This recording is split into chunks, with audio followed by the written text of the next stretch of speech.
For our generation, digital literacy is not invoked by any form of proper training by manual, but rather by simple observation and practice. Around the time we were born, almost every household owned a computer. Even at a young age where I hardly knew anything about computers, I remember going over to friends or neighbors and seeing large boulder-like pieces of machinery, old school 1990s computers. The majority of families who lived in the town where I grew up were middle or upper middle class Caucasian families who could afford to purchase computers, and given the circumstances of the early to mid 90s, owning a computer was a societal norm, at least for my family and neighborhood. My father has a PhD in mechanical engineering from the University of Maryland and a master's degree in computer science from a college that I cannot recall the name to. For as long as I can remember, he has worked for the Dominion Millstone Power Plant in Waterford, Connecticut, creating, debugging, writing software that I've never even heard of. What goes on in there, I'll never know. I remember going there as a kid for Bring Your Daughter to Work Day and being completely blown away by the work that goes on in the office. Employees sat in front of their desks staring at screens with software codes and program data that looked like gibberish. The very first computer my family owned was a large, bulky IBM, which looked like it came straight out of the Stone Age, the IBM PS2. The first model of this computer came out around April 1987, about 2 years after my brother was born. IBM had created it in hopes of restoring its dominance in the PC market. However, it did not achieve this goal. Although it didn't manage to achieve this goal, it did succeed in creating standards for mouse, keyboard, and VGA video settings for later computers. My family continued to use this computer for years, as computers didn't become nearly as obsolete back then as they do today. In 1995, when I was 4 years old, my family still used that computer and it worked perfectly fine and an upgrade was not necessary. Because it was one of the older computers, the graphics were not too great. It had external memory storage features, but via large, bulky floppy disks that have long become obsolete. I remember watching my older brother play games on it. One game in particular, called Rampage, fascinated me. This game came out about a year before the IBM PS2 did, and continued to be popular for years to come. It originally started out as an arcade game, but because it was so popular, it was created for PC platforms as well. By the time I was about 4 or 5, in 1995, it had already been out for PC for years.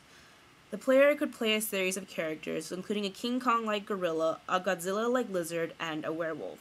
The objective of the game was to essentially raise havoc in a city by eating people, destroying helicopters, taxis, boats, trolleys, police cars, and bashing buildings to the ground.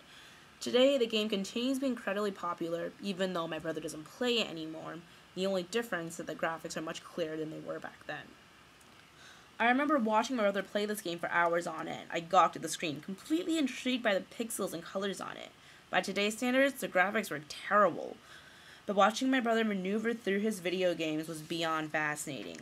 I wanted to try it too, despite having absolutely no idea what the objective or goal of the game was. My philosophy at the time was, if Andy was doing something, it had to be the coolest thing in the world. He is about 6 years older than I am, and when I was young, that made him seem that much smarter and cooler. After much pleading, my brother finally gave me a try, but after falling off the building multiple times, I lost interest. A few years later, when I was about 5 or 6, the year 1997, our family upgraded to a Dell desktop. By that time, computer graphics had improved significantly, and the World Wide Web had long become accessible to the general public. Of course, I continued to fight over computer rights with my brother, but I found a new pastime that I enjoyed far more: watching Pokemon. That's right, gotta catch 'em all. Because the TV and the computer were both located in my parents' bedroom, Andy and I spent Saturday mornings sitting in there together. He passed the time surfing the web, chatting with his friends, and playing online games. I sat on the floor beside him, eyes fixed on the television screen, watching as Ash Ketchum wins yet another Pokemon battle with his Pikachu. I no longer cared for the computer. I only fought with my brother for the sake of it. For the sake of continuing the ritual, for the sake of fighting because we were brother and sister. But this changed when the original Pokemon Game Boy game series became available for download via the internet. Andy had downloaded the game itself as well as a Game Boy emulator on the computer, allowing it to be played through the computer rather than the Game Boy. A fact I discovered after seeing my brother throw a Pokeball at a Magikarp that he had just defeated. Now, being the avid Pokemon buff that I was not about to let that older, more tech-savvy brother of mine steal all the fun. I too wanted to become a Pokemon master and to catch them all. This time, I had a reason to fight over the computer, and I was determined to win custody over it.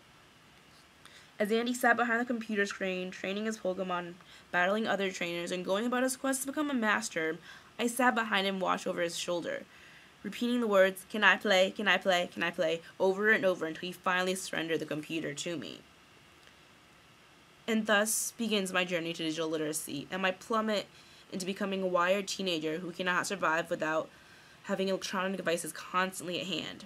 After that fateful moment, I spent hours on end playing Pokemon.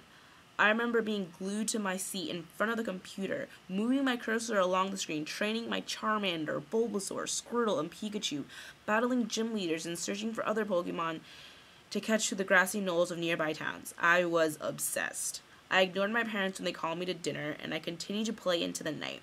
After I finished my homework for the day, I always found myself glued to the computer screen, battling other Pokemon.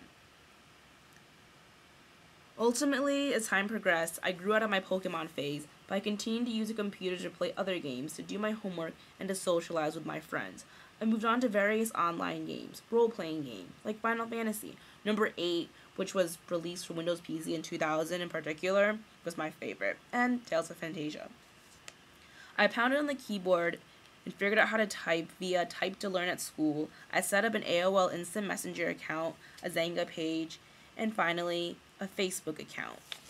Today, I am the proud owner of a 13-inch MacBook Pro and an Android smartphone, the Samsung Epic Galaxy S, a new phone that just came out August 31st this year, both of which I cannot live without. I use my computer and my phone to do my homework, to keep track of tasks I need to accomplish, and dates I need to remember. My sanity revolves around these two devices. For me, digital literacy began with a simple video game. All it took was something to grasp my attention, to spark my interest.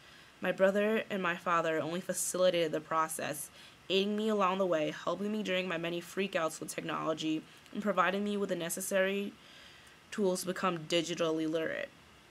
As illustrated through Cynthia Self and Gail Hawisher's article, digital literacy is not sparked through any knowledge we gain at school, but rather through the influences of our family, friends, and our own interest within the subject matter.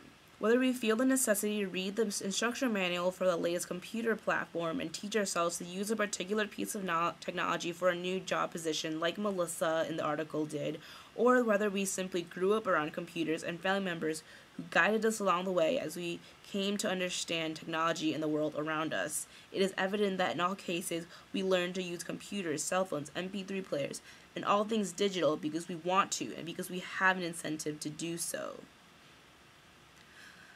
The knowledge we gain at school is limited. Teachers cannot teach us step by step to do everything. They can help us along the way, teach us to perform a few trivial computer tasks, but ultimately the fundamentals are laid out at home, outside the classroom, where our own interests are key to success. Those of us growing up in the technology age grew up just like that. No one taught us to use technology. No one taught us right from wrong regarding technology. We familiarized ourselves with the digital world by observation, by growing up around computers, by plummeting ourselves into the technology world, by trial and error. For us, technology has become somewhat of a second nature. We don't even think about it.